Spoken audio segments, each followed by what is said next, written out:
ಬಾಗಲಕೋಟೆ ತಾಲೂಕಿನ ಬೆನಕಟ್ಟಿ ಗ್ರಾಮದಲ್ಲಿ ವಿಶೇಷ ಕಿಚಡಿ ಜಾತ್ರೆ ಆಚರಿಸಲಾಯಿತು. ಊರಿನ ಎಲ್ಲರ ಮನೆಯಲ್ಲೂ ಇವತ್ತು ಕಿಚಡಿ ಬೇಯಿಸಲಾಗಿತ್ತು.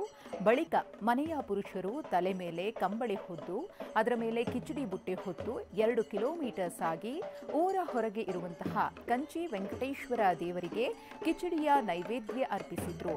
ಬಳಿಕ ಎಲ್ಲರಿಗೂ ಪ್ರಸಾದ ಹಂಚಿ ತಾವು ಸೇವಿಸಿದ್ರು.